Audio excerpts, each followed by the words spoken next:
നമസ്കാരം. BMC news live കൊച്ചിയിലേക്ക് സ്വാഗതം. വാർത്തകൾ വായിക്കുന്നത് അഞ്ജിത പീറ്റർ.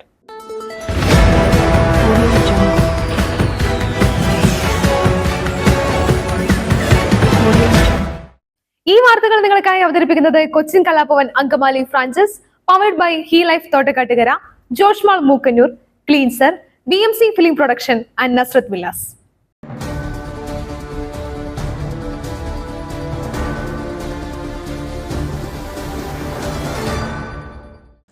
വനം മന്ത്രി അന്വേഷണത്തിന് ഉത്തരവിട്ട ശേഷം കേസെടുത്തതിൽ ദുരൂഹത, പ്രതികരിച്ച രമേശ് ചെന്നിത്തല.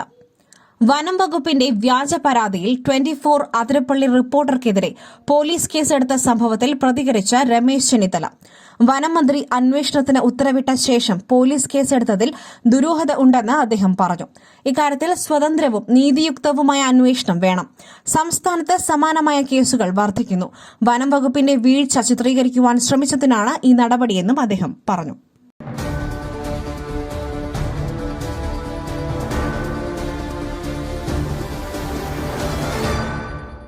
രാജ്കോട്ട് തീപിടുത്തം ഗുജറാത്ത് സർക്കാരിനെ വിശ്വാസത്തിലെടുക്കാനാകില്ലെന്ന് തുറന്നടിച്ച് ഹൈക്കോടതി.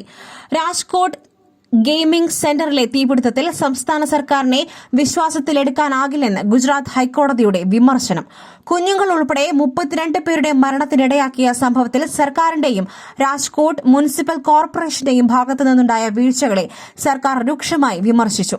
2 വർഷമായി ലൈസൻസോ അഗ്നിരക്ഷാ സംവിധാനങ്ങളോ ഇല്ലാതെയാണ് 2 ഗെയിമിംഗ് സെന്ററുകളും പ്രവർത്തിച്ചിരുന്നത് എന്ന വിവരം അറിയിച്ചപ്പോഴാണ് സർക്കാരിനെ വിശ്വസിക്കാനാകില്ലെന്ന് കോടതി പ്രതികരിച്ചത്.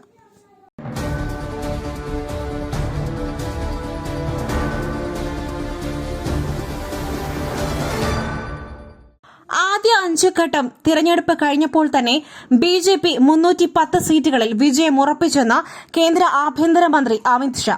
കോൺഗ്രസ് 40-ൽ കൂടുതൽ സീറ്റുകൾ നേടില്ലെന്നും ഫലം വന്നാൽ കോൺഗ്രസ് അധ്യക്ഷൻ മല്ലികാർജ്ജുൻ ഖാർഗെയുടെ പണി പോകുമെന്നും അമിത് ഷാ പറഞ്ഞു.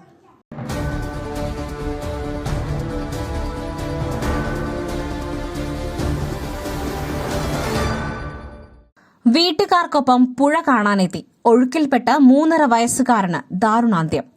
ഇടുക്കി പൂപ്പാറയിൽ ഒഴുക്കിൽപ്പെട്ട് 3.5 വയസ്സുകാരൻ മരിച്ചു.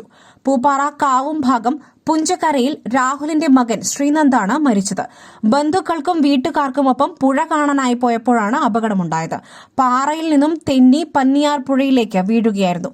25 മീറ്ററോളം പുഴയിലൂടെ ഒഴുകിപ്പോയ കുട്ടിയെ ഉടനെ തന്നെ ബന്ധുക്കൾ രക്ഷപ്പെടുത്തിയെങ്കിലും ജീവൻ രക്ഷിക്കാനായില്ല. മൃതദേഹം പോസ്റ്റ്മോർട്ടത്തിനു ശേഷം ബന്ധുക്കൾക്ക് വിട്ടുനൽകും.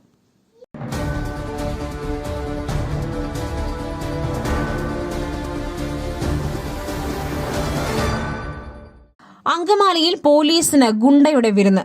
SIയെ കണ്ട ഡിവൈഎസ്പി ശുചിമുറിയിൽ ഒളിച്ചു. കൊച്ചി ഗുണ്ടാ സംഘങ്ങളെ അമർച്ച ചെയ്യുവാനുള്ള ഓപ്പറേഷൻ ആഗ് പുരോഗമിക്കുന്നതിനിടെ ഗുണ്ടാ നേതാവിന്റെ ആതിഥ്യം സ്വീകരിച്ച് ഡിവൈഎസ്പിയും പോലീസുകാരും. സംശയാസ്പദമായ രീതിയിൽ ഗുണ്ടാ നേതാവിന്റെ വീട്ടിൽ ആളെത്തിയതറിഞ്ഞ് അങ്കമാലി പോലീസ് റെയ്ഡ് നടത്തിയപ്പോഴാണ് ഡിവൈഎസ്പിയും പോലീസുകാരുമാണ് എത്തിയതെന്ന് വ്യക്തമായത്. അങ്കമാലി പോലീസിനെ കണ്ടതോടെ ഡിവൈഎസ്പി ശുചിമുറിയിൽ ഒളിച്ചു. ഇവർക്കെതിരായ മേലുദ്യോഗസ്ഥർക്ക് റിപ്പോർട്ട് സമർപ്പിച്ചിട്ടുണ്ട്.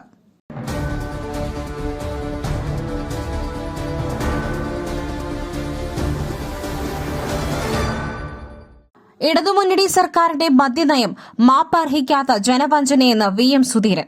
നിയമസഭാ തിരഞ്ഞെടുപ്പ് പ്രകടന പത്രികയിൽ LDF ജനങ്ങൾക്ക് നൽകിയ വാഗ്ദാനങ്ങൾ തകിടം മറിച്ചുകൊണ്ടാണ് പിണറായി സർക്കാർ മദ്യനയം തയ്യാറാക്കിയതും അത് മുന്നോട്ട് കൊണ്ടുപോകുന്നത് എന്നും മുൻ KPCC പ്രസിഡന്റ് VM സുധീരൻ. മദ്യം കേരളത്തിൽ ഒരു സാമൂഹ്യ വിപത്തായി മാറിയിട്ടുണ്ടെന്നും മദ്യത്തിന്റെ ഉപയോഗവും ലഭ്യതയും പടിപടിയായി കുറയ്ക്കുവാൻ സഹായകമായ നയമായിരിക്കും ഇടതുപക്ഷ ജനാധിപത്യ മുന്നണി സർക്കാർ സ്വീകരിക്കുകയെന്നും ആയിരുന്നു മാനിഫെസ്റ്റോയിലൂടെ ജനങ്ങൾക്ക് നൽകിയ ഉറപ്പ്. ഇതിന്റെ തുടർച്ചയായി മദ്യവർജനമാണ് തങ്ങളുടെ നയമെന്ന് ഇടതുമുന്നണി നേതാക്കളും സർക്കാർ വക്താക്കളും ആവർത്തിക്കാറുമുണ്ട്. ഇങ്ങനെയെല്ലാം പറഞ്ഞവരാണ് മദ്യശാലകൾ വ്യാപകമാക്കിയതും ആ പ്രക്രിയ തുടർന്നുകൊണ്ടിരിക്കുന്നതും. ഇതിലൂടെ മാപ്പർഹിക്കാത്ത ജനവഞ്ചനയാണ് ഇടതുമുന്നണി സർക്കാർ നടത്തിവരുന്നത്.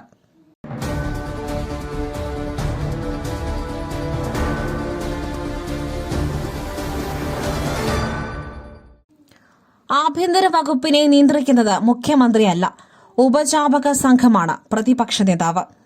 മാധ്യമപ്രവർത്തകൻ റൂബിൻ ലാലിന്റെ അറസ്റ്റിനെതിരെ വ്യാപക പ്രതിഷേധം.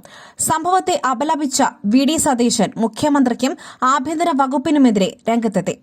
മുഖ്യമന്ത്രി പിണറായി വിജയൻ അല്ല സംസ്ഥാന ആഭ്യന്തര വകുപ്പ് ഭരിക്കുന്നതെന്നും മുഖ്യമന്ത്രിയുടെ ഓഫീസിലെ ഉപജാപക സംഘമാണെന്നും വി.ഡി. സതീശൻ പറഞ്ഞു. സിപിഐഎം ജില്ലാ കമ്മിറ്റിയാണ് എസ്.പിയെ നിയന്ത്രിക്കുന്നതെന്നും എസ്.എച്ച്.ഒയെ നിയന്ത്രിക്കുന്നത് സിപിഐഎം ഏരിയ കമ്മിറ്റി നേതാക്കളാണെന്നും അദ്ദേഹം കൂട്ടിച്ചേർത്തു.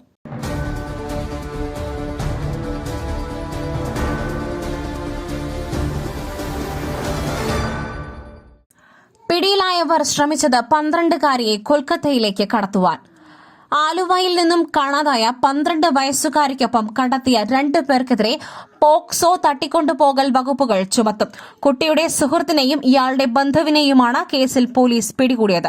ഞായറാഴ്ച വൈകിട്ടായിരുന്നു ആലുവ എടയപ്പുറത്ത് നിന്നും ബംഗാൾ സ്വദേശിയുടെ മകളെ കാണാനില്ലെന്ന് പരാതി ഉയർന്നത്. സമീപത്തെ കടയിൽ നിന്നും സാധനങ്ങൾ വാങ്ങാൻ പോയ കുട്ടിയെ പിന്നീട് കാണാതായി. 5 മണിക്കൂറിന് ശേഷം അങ്കമാലി റെയിൽവേ സ്റ്റേഷന് സമീപം ഇതര സംസ്ഥാനക്കാർ താമസിക്കുന്ന പ്രദേശത്ത് നിന്നും ആലുവ റൂറൽ എസ്.പിയുടെ നേതൃത്വത്തിലുള്ള സംഘമാണ് കുട്ടിയെ കണ്ടെത്തിയത്. സമീപത്തെ CCTV ദൃശ്യങ്ങളും കുട്ടിയെ കണ്ടെത്തുന്നതിന് സഹായകമായി.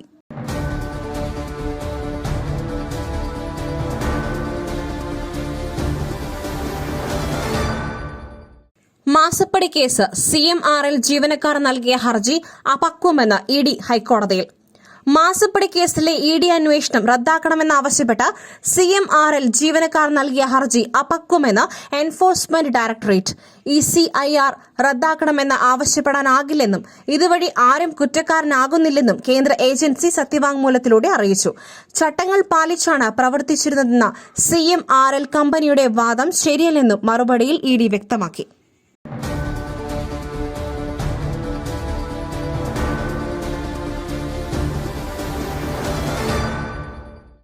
അമ്മയുടെ അറിവോടെ 9-കാരിയെ രണ്ടാനച്ഛൻ പീഡിപ്പിച്ചു. പ്രതിക്ക് 80 വർഷം കഠിന തടവ്, അമ്മയ്ക്ക് 3 വർഷം.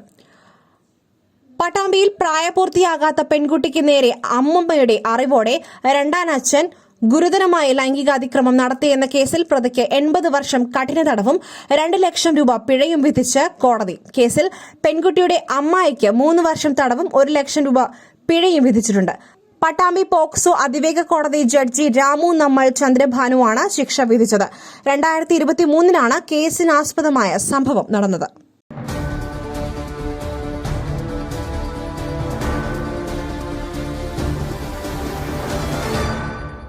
ദില്ലിയിലെ വിവേക് വിഹാറിൽ നവജാത ശിശുക്കളുടെ ആശുപത്രിയിലുണ്ടായ തീപിടുത്തത്തിൽ ആശുപത്രിയിലെ 5 ഓക്സിജൻ സിലിണ്ടറുകൾ പൊട്ടിത്തെറിച്ചെന്ന് FIR-ൽ പറയുന്നു. അപകട സമയത്ത് 27 സിലിണ്ടറുകളാണ് ആശുപത്രിയിലുണ്ടായിരുന്നത്. നിലവിൽ ഉടമസ്ഥനെ മാത്രമാണ് പ്രതി ചേർത്തിട്ടുള്ളത്. മനഃപൂർവ്വമല്ലാത്ത നരഹത്യ അടക്കം 4 വകുപ്പുകൾ ചുമത്തിയിട്ടുണ്ട്. ജനറേറ്ററിൽ നിന്നുണ്ടായ തീപ്പൊരിയിൽ നിന്നാണ് ഇത്രയും വലിയ രീതിയിലുള്ള തീപിടുത്തം ഉണ്ടായതെന്നാണ് ഫയർഫോഴ്സിന്റെ പ്രാഥമിക നിഗമനം.